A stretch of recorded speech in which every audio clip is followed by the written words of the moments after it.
Obrigado pelo convite para participar aqui do evento. E hoje eu quero falar para vocês sobre divulgação científica. Eu quero contar um pouco da minha experiência na área, usando a minha experiência como exemplo de algumas coisas que talvez a gente possa tentar pensar como estratégias. Eu não sou um profissional da comunicação, não sou um profissional da divulgação científica, mas é uma coisa que eu sempre gostei muito de fazer. Então, o que eu tenho para compartilhar com vocês é um pouco de uma visão meio amadora da coisa, mas eu espero que mesmo assim possa servir para dar algumas ideias.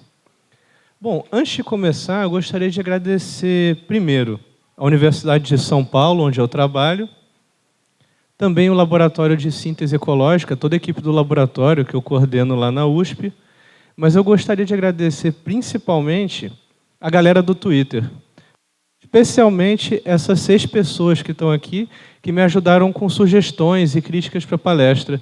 Eu joguei a ideia para elas e elas me deram um bom feedback de coisas que eu podia aproveitar.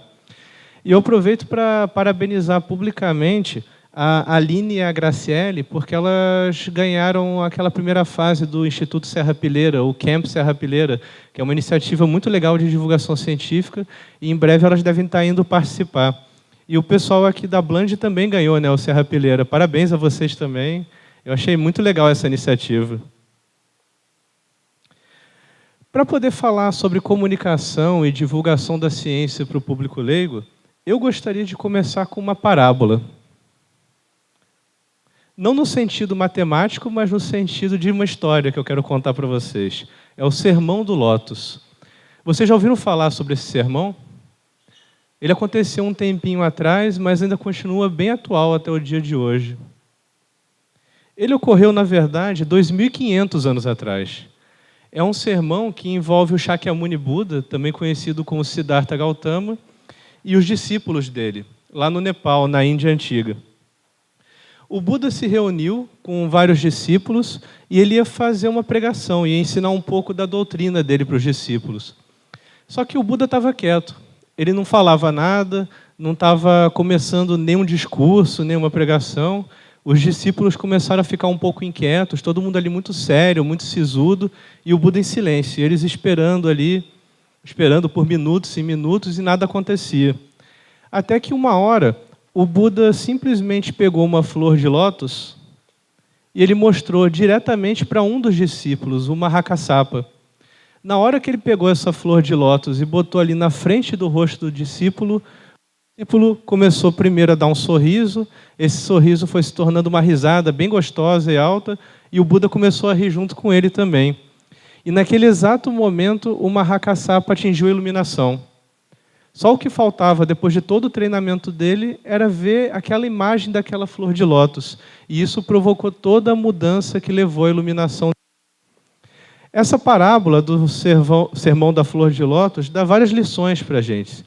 Lição sobre para quem você está falando, em que momento você está falando, o que você está falando também. E ela abre para a gente algumas chaves que podem ajudar na divulgação científica. Primeira coisa é você pensar por que você está se comunicando, por que fazer a divulgação, com quem você vai se comunicar, como você vai se comunicar. Outra coisa fundamental, o que você vai comunicar também e onde você vai se comunicar. Vamos tratar de cada uma dessas coisas, uma de cada vez. Primeiro ponto que eu quero falar para vocês, então, assim que o slide passar... Opa. Por que fazer divulgação científica? E a gente pode pensar em várias razões. É claro que, no fundo, se a gente tentar racionalizar muito isso, a gente vai tirando camadas e camadas dessa história e chega à conclusão que a gente faz algumas coisas que faz porque a gente gosta mesmo, né? Claro, a primeira coisa é você gostar. Então, aqueles de vocês que tiverem uma inclinação para divulgação, para comunicação científica, eu recomendo, ouçam esse chamado, ouçam essa intuição de vocês. Mas vamos pensar em algumas razões práticas também. Por que fazer divulgação científica? No fundo, tudo que a gente faz aqui na academia, na universidade, na pós-graduação, na graduação, tem a ver com ideias, né? Produzir novas ideias, melhorar ideias antigas, juntar uma ideia com a outra, ligar o ponto entre elas também. Só que as ideias, gente, elas não nascem do nada. Você precisa de recursos para produzir ideias.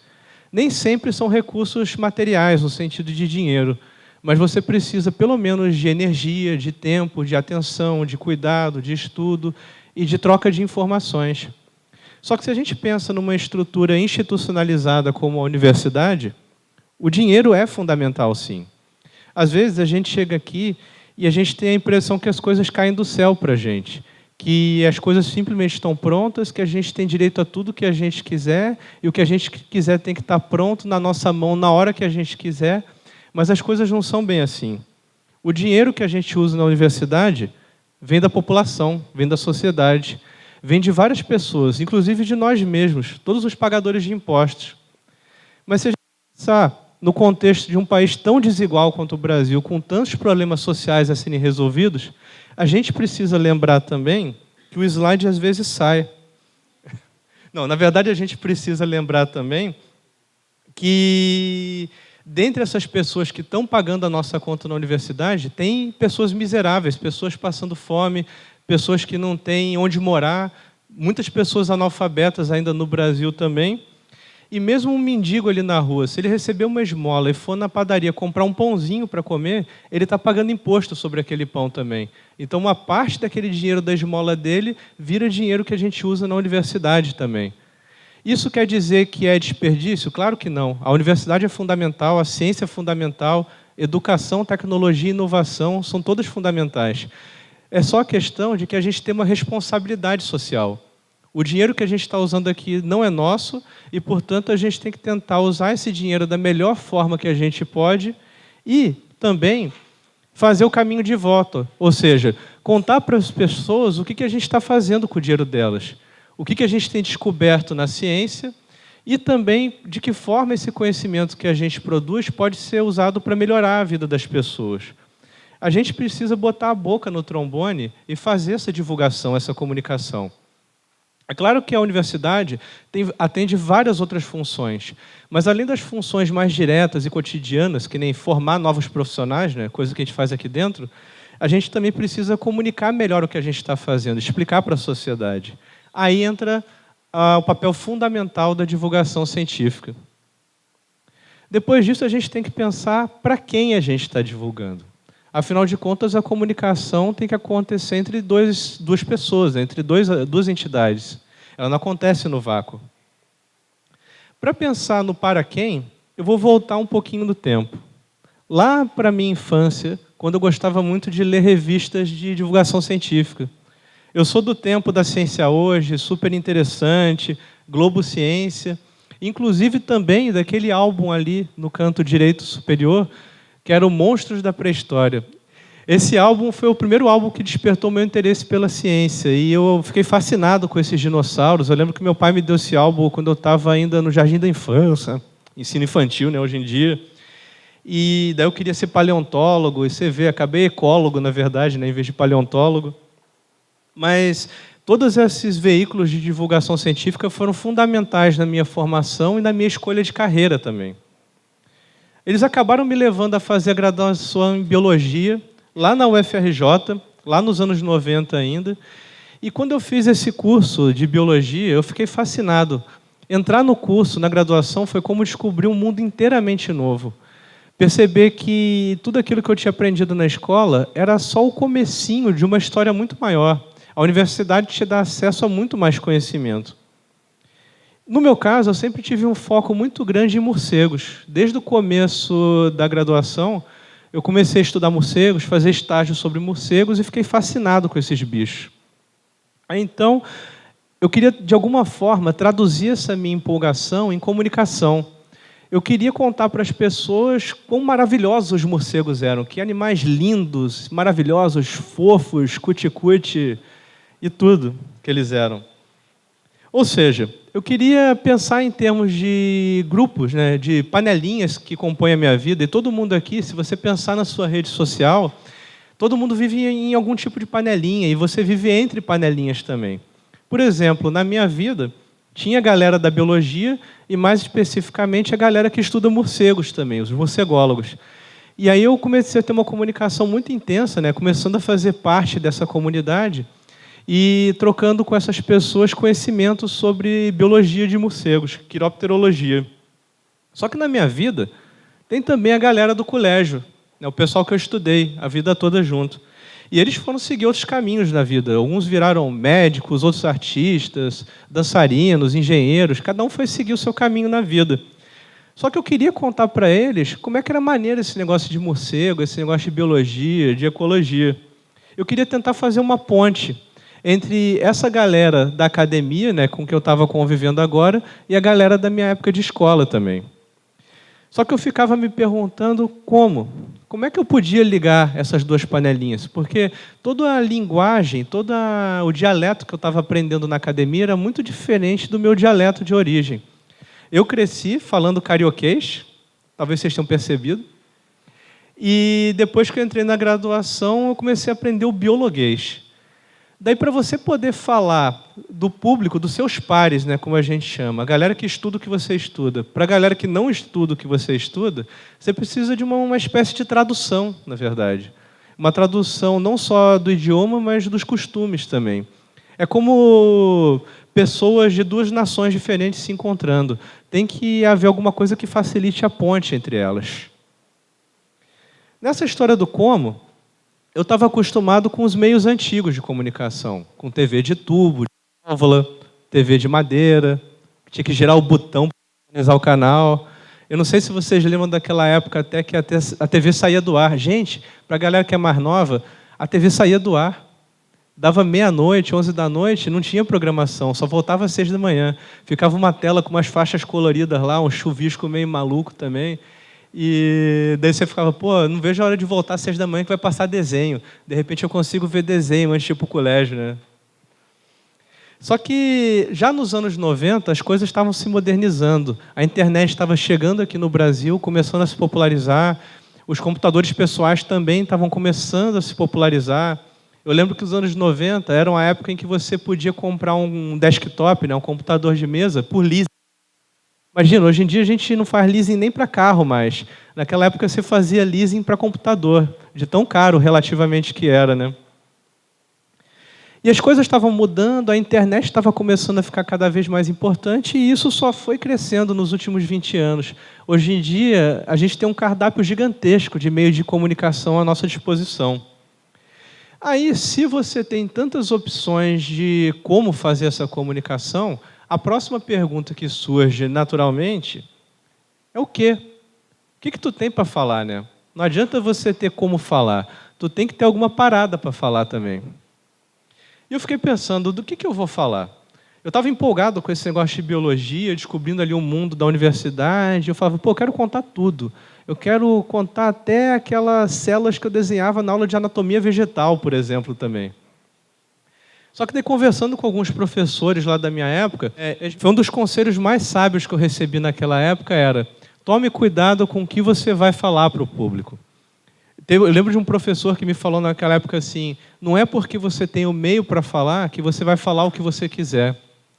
E eu vejo quantas palavras dele eram proféticas 20 anos atrás. Porque hoje, como tem uma facilidade muito grande de todo mundo se expressar e se comunicar, o que vocês mais veem são pessoas abusando dessa facilidade.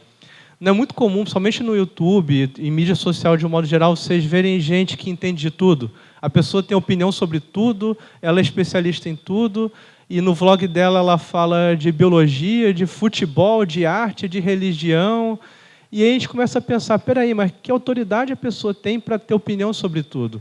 É claro que qualquer cidadão pode ter opinião sobre o que quiser, e pode se informar e deve se informar sobre o que quiser. Mas na hora que você vai a público falar, em que você entra no campo, na arena do discurso público, você tem que tomar muito cuidado com a propriedade do que você está falando. Se você fez o dever de casa e se você entende daquele assunto. Por isso, pensando nesse tipo de coisa, eu achei que o que eu era talvez mais capacitado para falar, lá no final da minha graduação, era, adivinhe, tem alguns segundos enquanto... passou. Era morcegos, né? Eu falei, poxa, eu estou aqui, já estava há uns 2 anos fazendo estágio com morcego, eu falei, eu posso começar a falar as paradas mais básicas da vida dos morcegos. E esse site que eu criei, olha, tempão atrás, Lá em 99, eu criei esse site, ano que vem faz 20 anos, Casa dos Morcegos. Ele é voltado para desmistificar morcegos, contar para as pessoas o que são esses bichos. Afinal de contas, eles são bichos que todo mundo tem no imaginário popular, porque estão na cultura pop, né? Drácula, Batman do Nolan, não esse Batman novo do Ben Affleck. Mas as pessoas, então, elas sabem o que é um morcego, mas não sabem o que é um morcego. E na época, em 99, esse foi o segundo site em português sobre morcegos. O único que teve antes dele era o site do projeto Morcegos Urbanos, lá da Fundação Rio Zoo, que era mantido pelo professor Carlos Esberar, lá da Rural do Rio. Então, a demanda por informação sobre morcegos era enorme naquela época, não tinha lugar nenhum informação, e eu comecei a receber uma enxurrada de e-mails pedindo para eu explicar o que era morcego, o que morcego fazia, como é que o data show volta. As pessoas queriam saber tudo isso, elas queriam saber se apertando o ESC dava certo ou se não dava certo. E uma delas apertou o ESC, apertou Enter. Não. Beleza. Queriam saber sobre morcegos e eu comecei a receber muitos e-mails sobre, por exemplo, como é que eu me livro de morcego. Acho que a maior curiosidade das pessoas era como é que eu mato o morcego, né? E eu tentava falar, olha, eu sei, eles causam problema, mas eles são bichos muito importantes. Aí eu comecei a falar sobre essa questão de serviços ecossistêmicos também. Só que, ao mesmo tempo, entendendo que as pessoas tinham problemas reais para serem resolvidos e tentando fazer o elo entre as pessoas que me escreviam e os órgãos de saúde pública. Na época, principalmente, né, o projeto Morcegos Urbanos, eu tentava redirecionar as pessoas lá para o Carlos Esberar, para ele dar um atendimento residencial, tirar morcego do telhado e coisa do tipo. É que, com esse todo fluxo de informações, eu comecei a receber convite para fazer divulgação científica em outros meios. E uma das experiências mais maneiras foi ter ido fazer divulgação científica na TV. Lá no começo dos anos 2000, eu fui convidado para ir no programa do Jô, e o que eu achei maneiro de ir para a TV, de participar de um programa de TV, é claro que assim, teve uma satisfação pessoal enorme, porque eu mesmo assisti o programa do Jô, quase todo dia. E daí ser convidado para ir lá falar com ele foi um negócio maneiro pra caramba, assim, me empolguei a vera mesmo. Uma coisa que eu percebi também é o poder que a mídia, a grande mídia tem. Porque eu já estava falando com muita gente através do site, né, por e-mail, só que depois que eu apareci na TV, daí, às vezes, umas pessoas que eu nunca tinha visto na vida estavam lá no barbeiro. Isso era verdade nos anos 90, né? Você ir para o rádio, para o jornal, para a TV, tem um alcance gigantesco. E a gente pode pensar, hoje, quase nos anos 2020, não tem tanta importância, mas tem, gente. Faz muita diferença. Você fazer divulgação científica na TV, no rádio, no jornal, alcança muito, muito mais gente do que na internet. A gente tem a ilusão de que a internet substituiu o mundo real, mas ela não substituiu ainda. Ela faz parte do mundo real, ela é parte das nossas vidas sociais e profissionais, só que, na verdade, se você quer atingir um monte de gente, você ainda precisa ir também para as mídias tradicionais. Elas têm uma força muito grande ainda. Isso nos leva a uma outra questão, que é o onde fazer a divulgação. Essa experiência na TV eu achei sensacional, mas eu não tenho muito aquela manha de fazer vídeo, de aparecer em TV. Eu prefiro, na verdade, escrever. A palavra escrita sempre foi minha zona de conforto. Aí eu resolvi focar a divulgação científica em palavra escrita. A primeira experiência que eu tive foi publicar uma matéria num jornal lá do Rio Grande do Sul, de Sombrio, a Tribuna do Sul. Teve um jornalista que viu o meu site, ele achou maneiro esse negócio de morcego, entrou em contato comigo e ele pegou o material do site, me entrevistou outras pessoas e escreveu uma matéria sobre morcegos. Eu achei maneiro essa dinâmica com o jornalista. Eu sei que muita gente na academia tem um pouco de ranço da imprensa e não gosta, fica, não vou falar com o jornalista vai distorcer minhas palavras, vai pegar mal para mim. Mas eu recomendo, gente, tentem perder esse medo e interagir com a imprensa. Os jornalistas, eles têm muito mais a manha, o pessoal de comunicação tem muito mais a manha de se comunicar do que a gente da biologia. Afinal de contas, a gente estuda biologia e vocês estudam comunicação, né? Então, nada como você contar com um profissional para fazer o serviço dele mesmo. Daí eu me empolguei, logo depois eu escrevi esse artigo para a Ciência Hoje, foi o primeiro artigo que eu escrevi lá para a Ciência Hoje, sobre morcegos também, e isso foi um negócio que me deu grande satisfação também, porque eu falei para vocês que eu lia desde pequeno a Ciência Hoje, e ela me fez ser cientista. Então, eu diria que foi aquela coisa que você pensa, é um achievement, né? Maneiro, pô. E eu digo que publicar esse artigo na Ciência Hoje talvez tenha me dado um prazer maior do que quando eu publiquei meu primeiro artigo técnico, em revista revisada pelos pares também. Depois disso, eu não parei. Comecei a escrever igual um maluco, para lá e para cá, em um monte de veículos diferentes.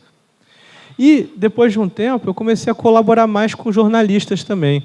Então, acontece até hoje de alguém querer falar alguma coisa de morcego, vai, me entrevista, daí eu entrevisto outros colegas também, tira ali a média das opiniões de todo mundo e faz a matéria. E aí, outra coisa também que me deu uma satisfação enorme.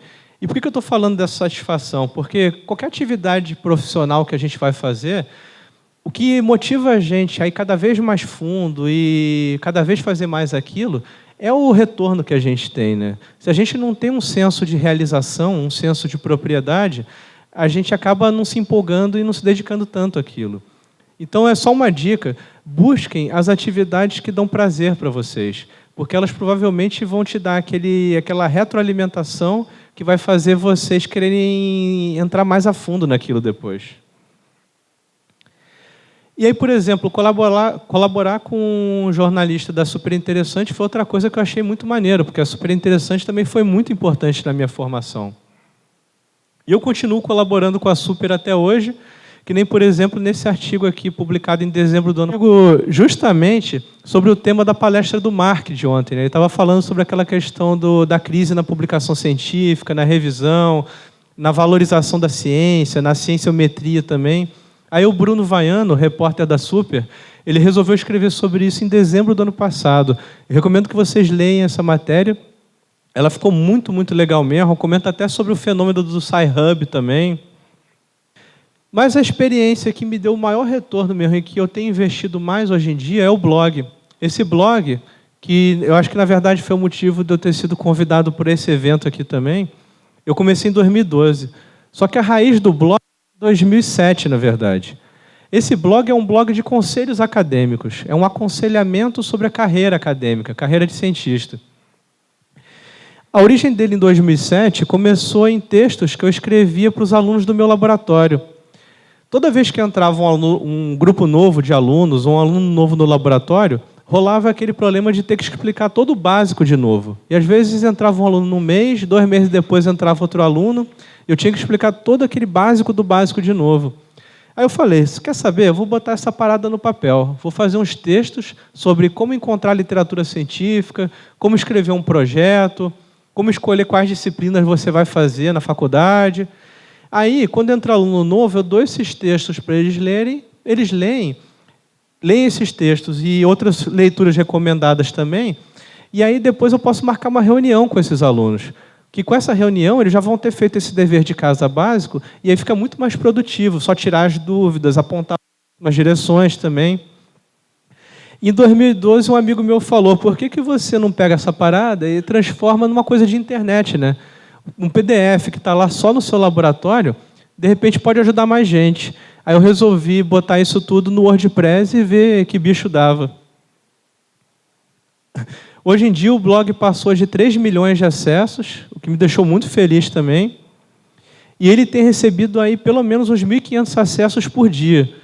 Se a gente pensar que é um blog acadêmico que fala de ciência e é um blog que fala principalmente para cientistas em formação e gente que quer ser cientista, isso aí é menos de 1% da população. Aí ele ter tantos acessos assim não demonstra que a população está mega interessada em ciência. Ainda é uma parcela ínfima da população, mas demonstra talvez que as pessoas que querem ser cientistas, estão buscando essa carreira, estão com uma demanda enorme de informação sobre a carreira em si. Se a gente parar para pensar, a formação que a gente dá para os alunos de bio, especificamente, né, ou de eco também, na graduação, em todas as universidades brasileiras, é uma formação voltada para a pessoa virar ou professor de escola ou professor de universidade. Só que, gente, biólogo, ecólogo, zoólogo, botânico, tem muito mais possibilidades de carreira. Tem muito mais coisas que você pode fazer com um curso superior de biologia. E eu percebo que as pessoas gostariam que a gente conversasse mais sobre carreira na faculdade. Não conversar só sobre o tema que a gente estuda, mas sobre a carreira, desafios, oportunidades, como escolher o teu caminho dentro da biologia também. E tem gente de tudo quanto é lugar acessando o blog, principalmente do Brasil, é claro, mas uma coisa que me chamou a atenção recentemente é que, se eu for olhar os top 10 países que acessam o blog, tem país ali também que não fala português. Tem a França ali, ó, tem Reino Unido, o Canadá também. E fica, pô, mas o que essa galera está fazendo visitando um blog em português? Né? Que quase todos os textos ali são só em português mesmo.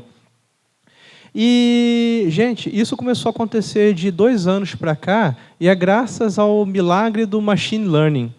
Desde que o Google Tradutor começou a usar algoritmos de aprendizado de máquinas e inteligência artificial, a tradução automática ficou muito mais eficiente. É claro que a tradução por máquina, ela não substitui o trabalho de um profissional bem treinado e experiente de tradução. Eu acho que nunca vai substituir totalmente. Mas, pelo menos, a tradução automática quebra o galho quando você não tem um tradutor humano disponível ali do seu lado, ou você não está com grana para pagar um tradutor humano também. E, eu não sei, aquela profissional de tradução está ali? Está, né? Eu queria falar só que eu valorizo muito o trabalho de vocês, e eu sei que ser intérprete é um trabalho difícil pra caramba mesmo. E no ramo da tradução é tipo o filé mignon da parada, né? A parada que todo mundo quer ser um dia é intérprete mesmo. Então, ó, até peço aí uma salva de palmas para ela também.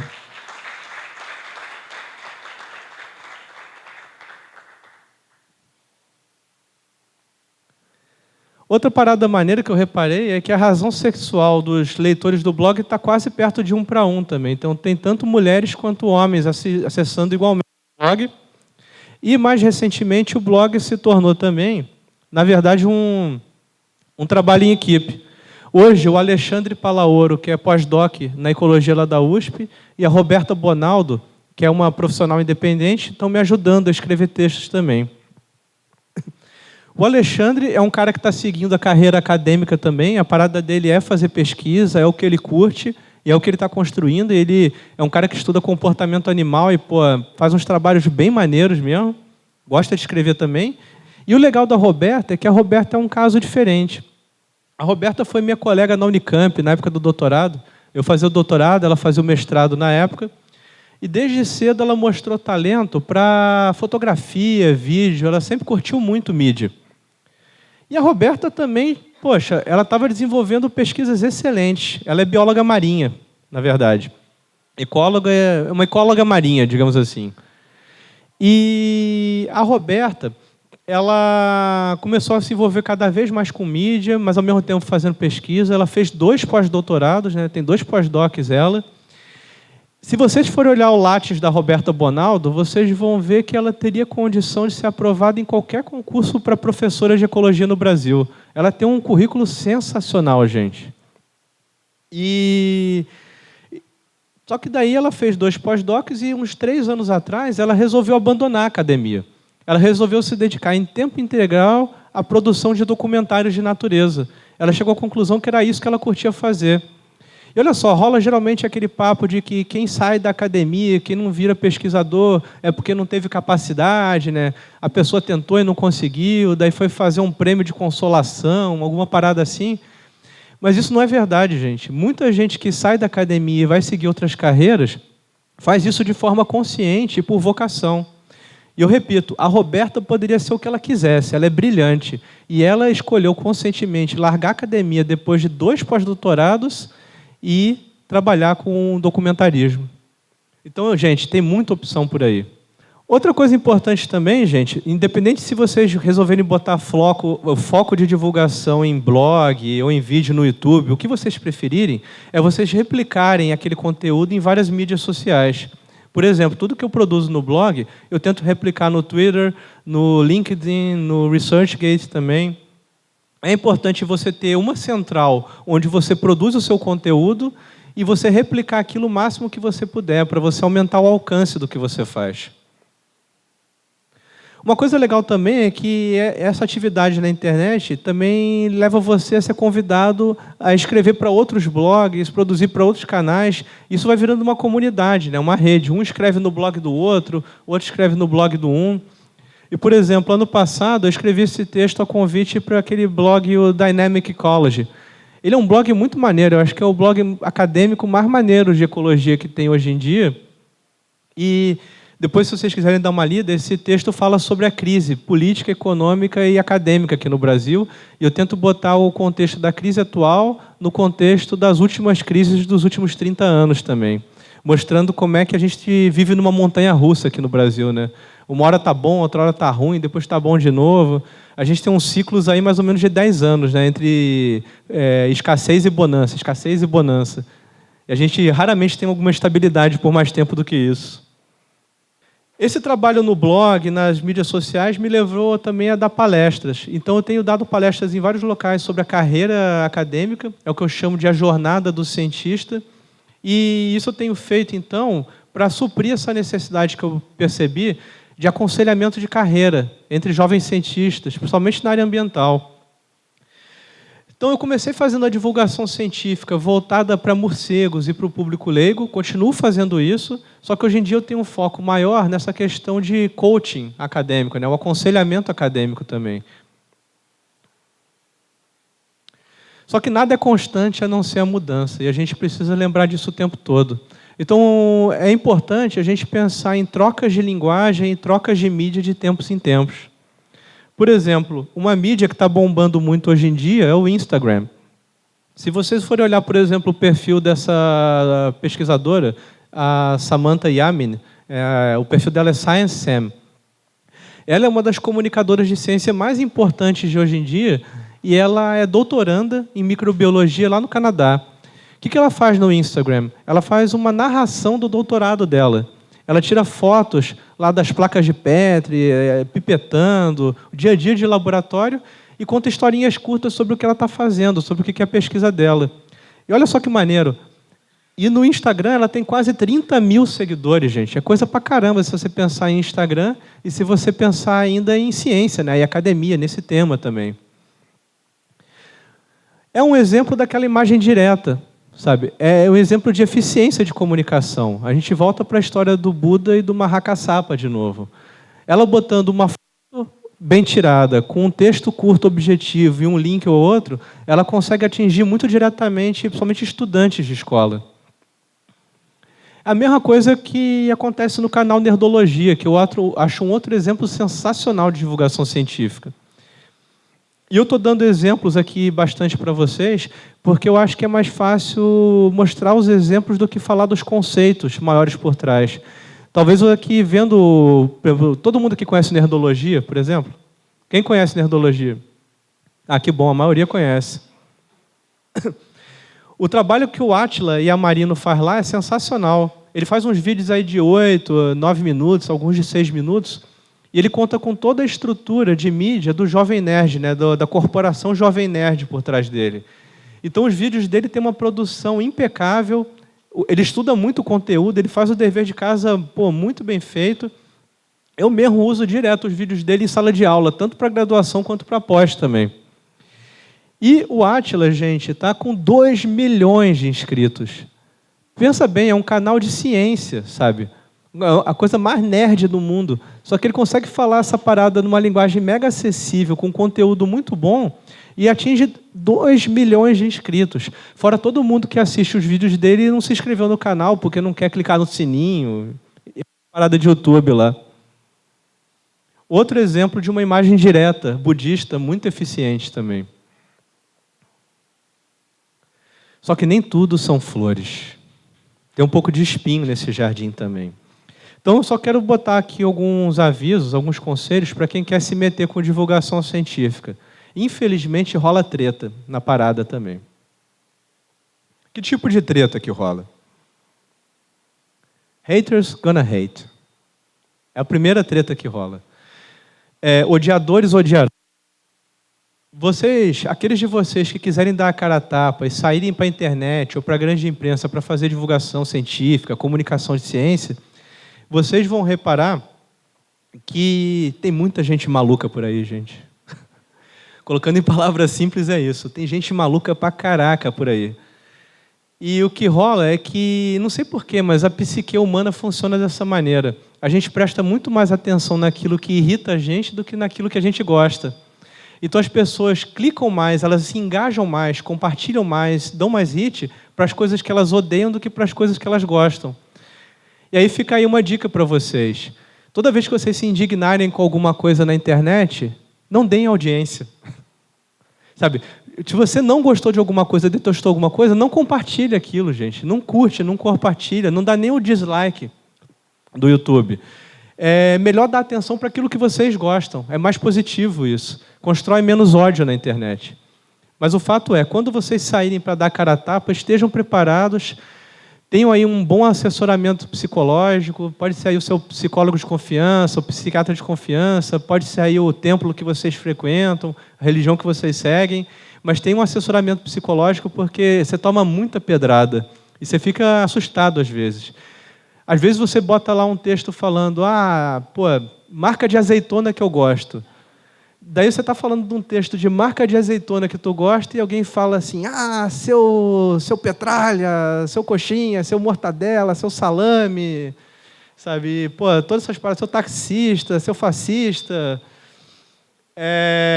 Então, estejam preparados para isso e saibam aguentar o tranco. Faz parte do trabalho isso. Se você não sabe apanhar, não desce para o play. Outra parada também é pensar o que divulgar e quando divulgar. Quando é que será que um conhecimento científico está maduro o suficiente para ser divulgado? Tem coisas, às vezes, que de tão velha já está apodrecendo. Aí você está dando notícia velha para a população. E aquilo não vai ajudar tanto. Às vezes pode ser que não, pode ser que seja útil falar de notícia velha. Só que, às vezes, tem coisas que acabam de ser descobertas na academia e é cedo demais para falar com o grande público sobre elas. Por exemplo, dieta da moda do verão, a nova terapia que vai curar o câncer, como se o câncer fosse uma coisa só também, né? A gente pensa no exemplo da fosfetanolamina, né? Aquela lambança que foi feita com a fosfetanolamina ano passado. Aquilo foi um circo de horrores mesmo. E então, quando vocês forem divulgar a ciência, pensem, qual é o ponto de maturação daquele conhecimento para ele estar bom para ser divulgado para os leigos também, para ele causar mais benefício do que estrago. Outra parada é como é que a gente pode melhorar a relação entre cientistas e jornalistas. É uma relação aí que tem muita tensão, tem um certo desgaste nela. Por um lado, eu fico com esse mimimi do cientista e a Torre de Marfim. Gente, para com esse negócio. Tudo bem as pessoas de fora da academia ficarem falando de Torre de Marfim e tudo mais, mas a gente dentro da academia ficar acusando a gente mesmo de Torre de Marfim é um tiro no pé. A gente está boicotando a gente mesmo e a gente está fazendo a população comum odiar a gente mais ainda do que eles já odeiam a gente. Ainda mais na era do pós-verdade, nessa era do fake news e tudo mais, a gente ficar falando, sim, nós estamos mesmo na Torre de Marfim. Gente, vocês querem que a população odeie a gente mais do que eles já odeiam? Já estão odiando a gente, está suficiente já. Por outro lado, o jornalista sofre com o negócio do fake news. Jornalistas perderam a credibilidade. Essa história dos fake news atrapalha demais o trabalho deles também. Então, pelo menos, dentro da academia e na nossa relação com o jornalista, em vez de construir muros, construir pontes. E uma ponte muito boa para a gente poder construir são notas à imprensa, press release. É uma forma muito legal de você se comunicar com o jornalista. É assim que você faz uma descoberta, publica um artigo maneiro, você escreveu um texto ali de, no máximo, 1 página, em português, em linguagem acessível, sem jargão, com figuras bem bonitas, sobre aquele teu trabalho científico. Aí o que tu faz com aquela parada? Tu pega o press release e tu manda para um jornalista. Manda por e-mail para o Ayrton Escobar, para vários outros jornalistas de ciência que tem por aí, e fala, fiz uma descoberta maneira, você não quer divulgar no teu jornal essa parada? Ou faz um press release sobre o teu projeto como um todo, né? Aquela linha de pesquisa que você segue. Isso facilita muito a comunicação com a imprensa. Não quer dizer que o cara vai publicar o teu press release do jeito que está. Afinal de contas, foi feito por um cientista e não um jornalista. Sempre tem muito que melhorar. Mas é uma primeira forma de comunicação que azeita aquela parceria com o jornalista também. É uma outra imagem direta que facilita a comunicação. Outra parada é que a gente precisa suavizar o choque de gerações entre os divulgadores de ciência dentro da academia. Tem gente mais velha que gosta de divulgar ciência, tem gente mais nova que gosta, e como sempre, isso aí é da natureza humana, não tem jeito, é a nossa herança maldita primata.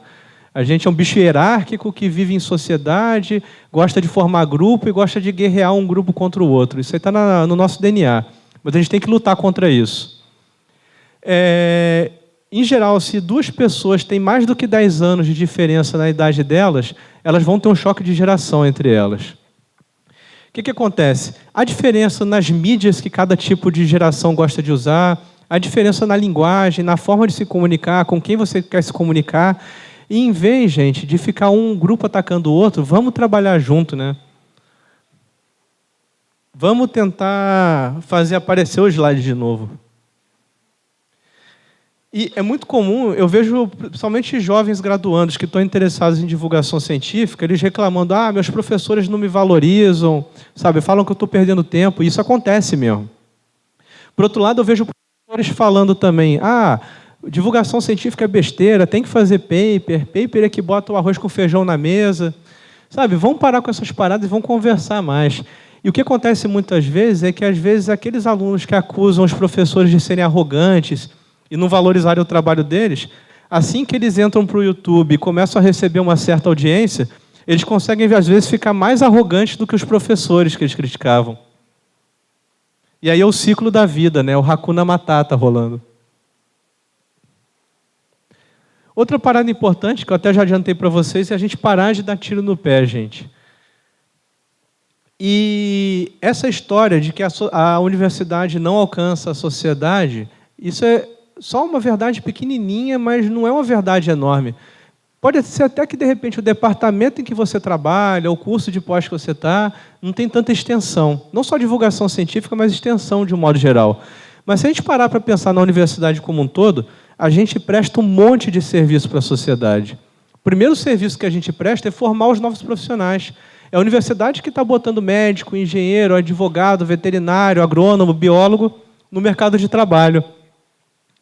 Outra coisa também que a gente tem que pensar é que a universidade ela presta muito serviço, por exemplo, de aconselhamento jurídico, tratamento odontológico, tratamento médico, veterinário. Se a gente pensar no caso da bio especificamente, o que rola principalmente na bio são serviços que nem consultoria ambiental, assessoria jurídica. Vários biólogos têm ido para audiências públicas. Alguns biólogos, e, por exemplo, a Renata, que é um exemplo disso, tem participado de até audiências públicas, né, com o legislativo, com o executivo, para o Jean Paul também, né, você, para ajudar na questão de políticas, lista de espécies ameaçadas. Então, gente, a gente precisa se comunicar com a sociedade? Precisa. Precisa fazer mais extensão? Precisa. Mas a gente já faz muita coisa e a gente tem que aprender a valorizar o que já está sendo feito. Porque senão a galera que está fazendo, se esforça para fazer e faz um bom trabalho, quando chega nos lugares e fica ouvindo essa história de tu está na Torre de Marfim também, a pessoa vai desanimando com o tempo, né? Vamos aprender a valorizar o que já está sendo feito também e fazer ainda mais, porque precisa de mais. Outra coisa que a gente precisa muito também são incentivos e integração. Quando eu digo incentivos, é motivar as pessoas a fazer divulgação científica. Vocês lembram que uns anos atrás, uma coisa que era muito discutida era a história dos dados que ficam engavetados por anos e anos e nunca são aproveitados? Gente que coleta um monte de dados a vida toda no laboratório e nunca publica ou publica muito pouco. Uma solução que apareceu para dados engavetados foram os data papers, os artigos de dados. De uns 2 anos para cá, existe a possibilidade de você pegar um banco de dados bem organizado, bem curado, e aí você publicar como um artigo de dados. Isso foi o incentivo que faltava para as pessoas começarem a se unir e desengavetar várias coisas também. Então, se os data papers resolveram a questão do incentivo no campo de desengavetar dados, a gente precisa de uma coisa similar para a divulgação científica também, um incentivo eficiente. Uma imagem direta. E a gente precisa de estratégias integradas também. Vamos pensar, por exemplo, aqui no exemplo do meu laboratório, o Laboratório de Síntese Ecológica lá da USP. A gente tem tentado fazer uma integração entre publicações científicas, software e extensão, divulgação científica. Como é que é a nossa estratégia no laboratório? Quando a gente começa um projeto, a gente está começando a botar todos os códigos de análise de dados e programação no GitHub. Está tudo aberto ali, com controle de versão e a possibilidade de gente do mundo todo dar palpite nos nossos códigos ou começar a usar os nossos códigos para o que eles quiserem. Além disso, toda vez que um artigo está pronto para ser mandado para uma revista indexada, a gente publica um pré-print primeiro. Simultaneamente, a submissão para uma revista indexada, a gente já bota um pré-print no ar, que é para aquele conhecimento já estar acessível e também para a gente já começar a receber feedback para melhorar o trabalho. Além dos pré-prints, a gente tem blogado também sobre os artigos que a gente publica. A gente vai blogar em português, em linguagem acessível, que aí é para o público geral, ter uma noção do que está acontecendo no laboratório. Depois que essa fase inicial rola e o artigo consegue ser publicado numa revista indexada, numa revista para valer mesmo, aí aquele conhecimento ali já passou pelo controle de qualidade da ciência, que é a revisão pelos pares, que é essencial para melhorar a qualidade dos trabalhos. É uma validação social também da descoberta. Nesse ponto, dependendo do tema do trabalho, a gente tenta soltar uma nota à imprensa para ver se a gente convence alguns veículos de comunicação a divulgarem o nosso trabalho. Agora, mais recentemente, a gente está tentando começar a produzir vídeo para o YouTube sobre a linha de pesquisa do laboratório, para explicar para as pessoas. Isso tudo em conjunto faz parte de uma estratégia integrada de ciência aberta do laboratório. Ciência aberta em todas as fases, desde os códigos de programação até a descoberta que foi feita e a versão digerida da descoberta para o público leigo também. O que a gente pode concluir disso tudo? Vamos por partes aqui, então. Vamos pensar de novo naquela metáfora da imagem direta budista. Pensando aí numa imagem direta, como é que a gente pode fazer uma divulgação científica em uma universidade relevante no século XXI? Minha primeira sugestão é: precisamos de uma comunicação eficiente usando técnicas adequadas. A gente tem que descobrir a melhor forma e o melhor meio para comunicar a mensagem da maneira mais direta ao público adequado em cada situação. Nessa questão de usar técnicas adequadas, a gente precisa, nós das ciências naturais, precisamos interagir com a galera de comunicação, com a galera de jornalismo, de marketing também, porque eles estão estudando como você passar mensagens há séculos. Então, para que a gente vai ficar tentando reinventar a roda? A gente tem que aprender com quem sabe essa parada. E a gente precisa divulgar a ciência tanto para acadêmicos quanto públicos não acadêmicos. De novo, é da natureza humana. Humanos adoram essa história de dicotomias, né? Tem que fazer isso ou aquilo, tem que fazer isso ou assado. Gente, parem com as falsas dicotomias. A gente tem que fazer tudo. A gente tem que falar com os nossos pares, ou seja, a gente tem que divulgar as descobertas científicas que a gente faz em revistas indexadas, revisadas pelos pares e de circulação internacional, para a gente conectar a ciência brasileira à ciência mundial cada vez mais, mas a gente precisa falar também com o público não acadêmico, só escolhendo o que a gente vai falar e quando um conhecimento está maduro o suficiente para ser divulgado para a população, para não causar mais problema do que solução. A gente tem que buscar manter boas relações com a imprensa, o cientista tem que perder o medo de falar com o jornalista. É claro que, às vezes, dá errado a comunicação, dá. Tem jornalista que pisa na bola, às vezes? Tem. São alguns casos assim. Mas agora digam para mim, qual é a comunicação que dá certo 100% do tempo? Nenhuma, né? Se nem a relação da gente com o nosso cônjuge dentro de casa dá certo o tempo todo, imagina a relação com pessoas que você não conhece no ambiente profissional. E a gente precisa urgente de bons incentivos dentro da academia, dentro da universidade, para quem quer divulgar a ciência. As pessoas funcionam na base do incentivo. E aí você tem que adoçar a boca delas para elas fazerem aquilo que você acha importante. E, por fim, o que eu acho que uma universidade no século XXI precisa é de uma estratégia integrada para a ciência aberta. E a ciência aberta aí inclui a comunicação científica e a divulgação científica em várias etapas da construção do conhecimento científico. Para isso, a gente precisa de estruturas interunidades na universidade. A gente precisa ter assessoria de imprensa, precisa da galera da comunicação ajudando, precisa de interdisciplinaridade, né? Transdisciplinaridade nos nossos projetos. E, pensando nisso, a gente quer falar tanto com o público acadêmico quanto o público não acadêmico. Bom, era essa a história que eu queria contar para vocês aqui hoje.